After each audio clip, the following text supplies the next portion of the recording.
So as you can see, the last bag has gone into the car, but it's our last day in China where I'm sad to leave. I don't know about the rest. I've had a whale of a time here. We've seen just so much. I'm still processing all of it. But maybe everybody can say what China was for them. Food. Food was Food. delicious. Roads. For me, it was the cities.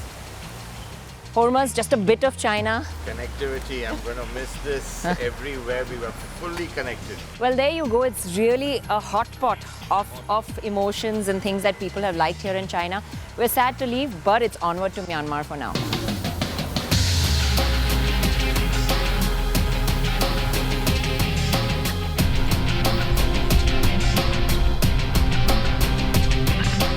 So today we've crossed over the border into Myanmar. It was a really friendly crossing. The Myanmari officials shook our hands, wished us a good journey, and they actually wanted photographs taken with us in the cars, which we happily obliged in because most borders, they don't like us taking photographs.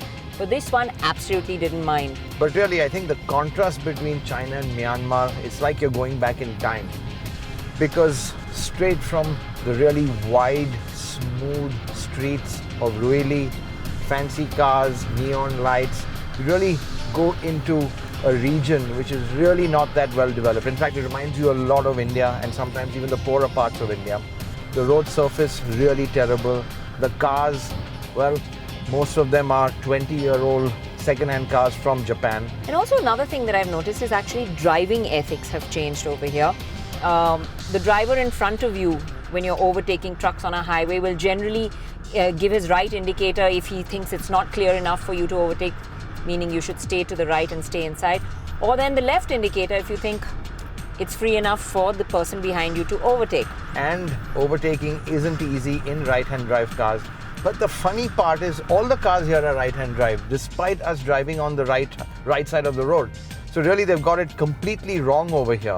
And if you think, it's possibly because they get all their cars from Japan which are right-hand drive. Well, that's the Myanmar car industry for you. Also, since we're traveling in a series of cars, it's a convoy of about 4 cars at the moment, the driver in front always indicates to the vehicle that he's overtaking how many cars are behind him. He sticks his hand out of the window and he'll always stick 4 fingers out to say we're 4 cars overtaking you. So quite a few things that are different, and it's not only our driver that does it. I've noticed other people that cut in between, they also have the same driving ethic. Now we've been nearly a month on the road and done nearly 15,000 kilometers. That's quite a hectic pace we've been keeping. But in the Q7, it's not been as grueling, not been as tiring as one would have imagined. Purely because just the relaxed nature of this car, it really allows you to really cruise quite comfortably. It doesn't tax you that much. So right now I've been in comfort mode, but with the road smoothing out, it's good to just switch into dynamic and just get a little bit more firmness in the suspension. I have to say, I think I missed the suspension of the earlier Q7, which was slightly firmer, slightly more settled. This car does seem to move around a fair bit, but overall really very, very comfortable. But I think really what makes this car such a relaxing companion for these 15,000 kilometers is the refinement. It's just so relaxed. You just don't hear this 3-liter V6. It's the new 3-liter V6, third generation one. So NVH is far better, it's far more refined, and of course being so lightweight, performance is just something fantastic. Well, in Myanmar we're really going to test the range of the Q7. We know it can give close to 1,000 kilometers on one tank full, and now that's going to be really useful over here because we're not too sure of the diesel quality in Myanmar. We've had no trouble so far in Russia and Mongolia and of course in China. So we're hoping to make the run from the Chinese border to India, maybe on a tank full of fuel or just maybe a bit of a splash and dash in Mandalay to get us home to India.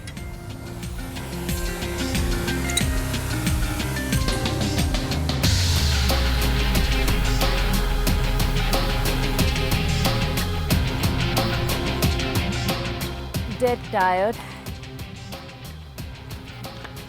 and exhausted because it's been a long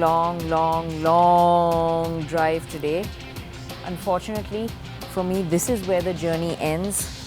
But what I can say is it's been one hell of a ride. Last bit of work for me to do, the daily log that we fill in about all the details on the journey. Tomorrow, I'll be off and back home.